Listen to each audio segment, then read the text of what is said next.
will make change happen. We will. I'm a cook.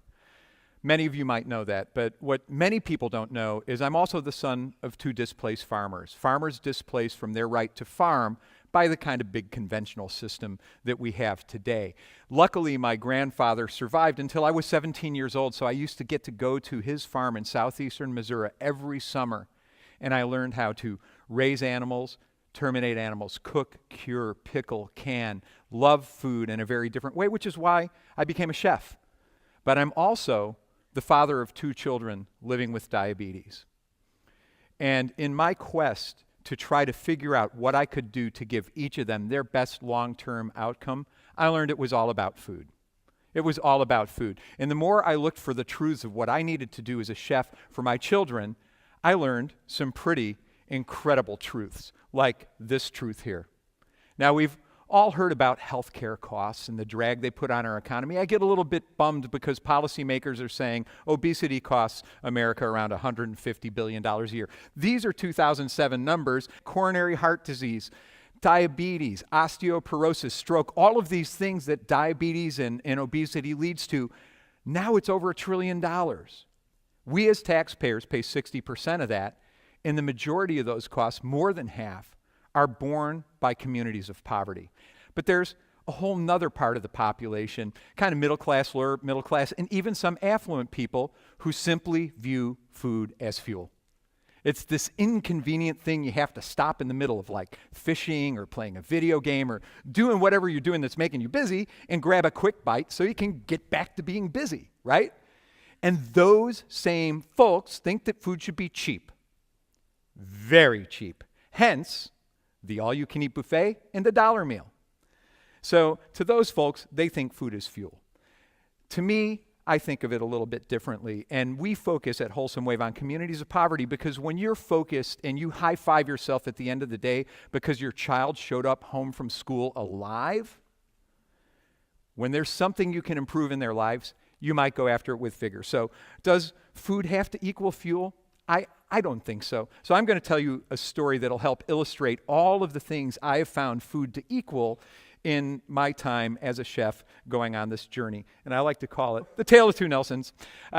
So this is a story about two Nelsons who met each other at our farmers market in Bridgeport. Wholesome Wave's been around for 7 years, and what we do is we do programs that help level the playing field, make healthy food affordable, fruits and vegetables, to communities of poverty so that it's the same as junk, so that they can actually exercise that right to choose the difference. So our first Nelson is a fourth-generation wholesale farmer. He came to the market because of our double value coupon program. This is where we raise private money to double the value of food stamps when they're spent on locally grown fruits and vegetables.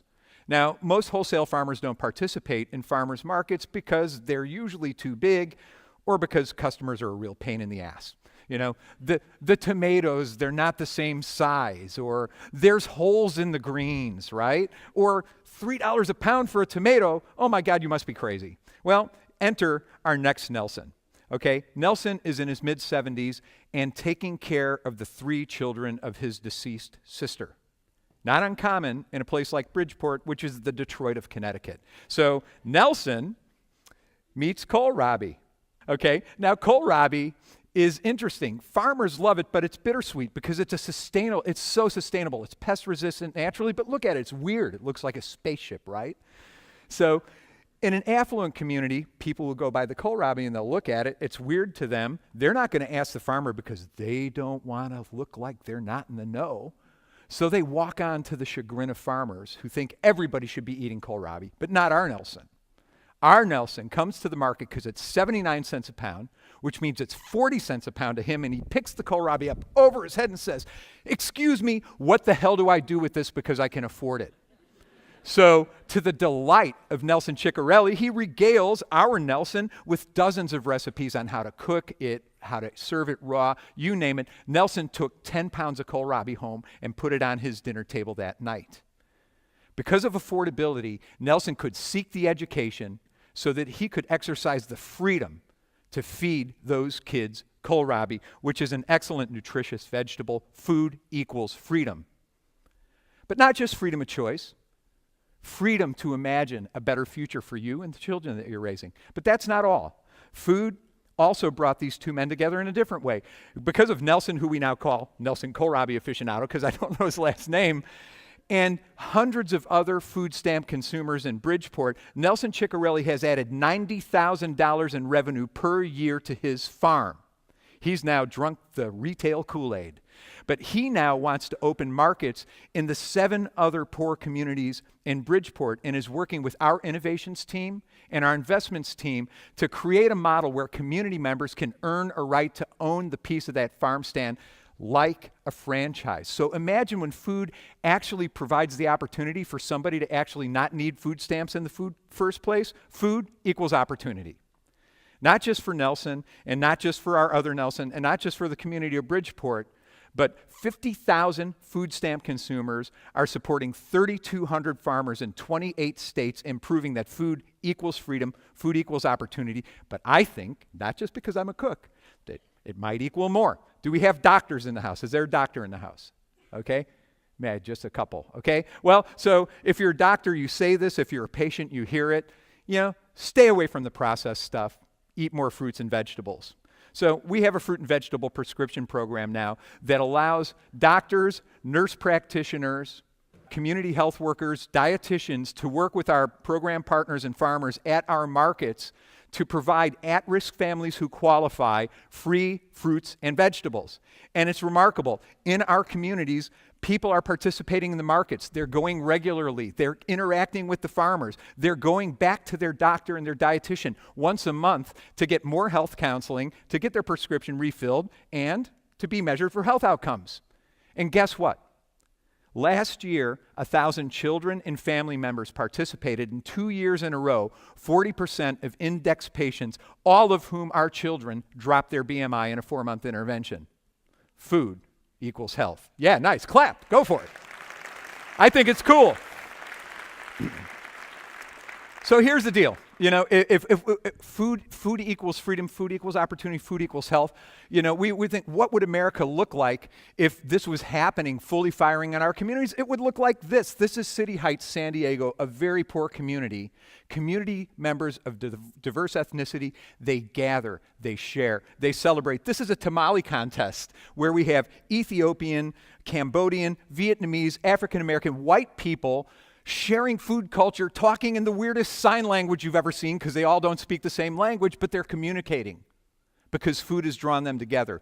All of these community members know the important role that food plays in a better life for their kids, but they're also beginning to learn the powerful glue that food is in bringing their community together. We have proven all over the country that food equals community.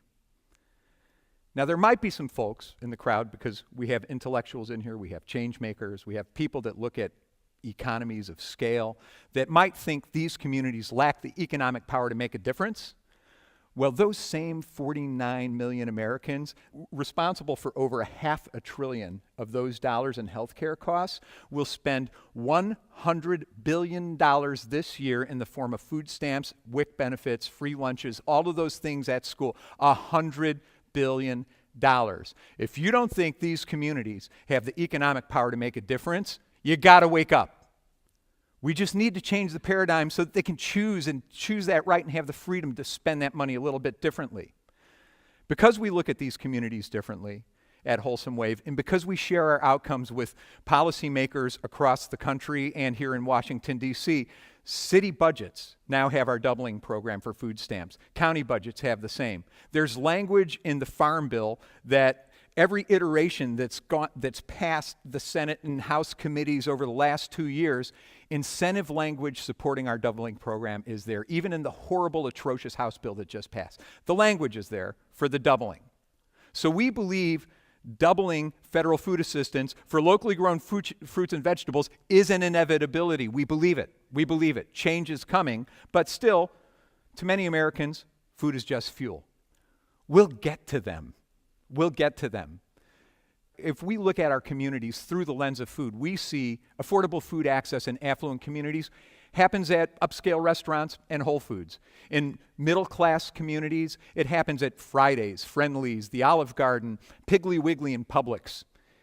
In underserved communities, food access is happening at fast food restaurants, corner stores, gas stations, and even liquor stores.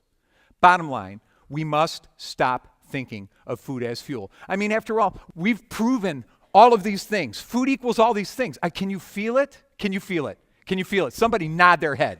Tell me that you feel it, right? Okay.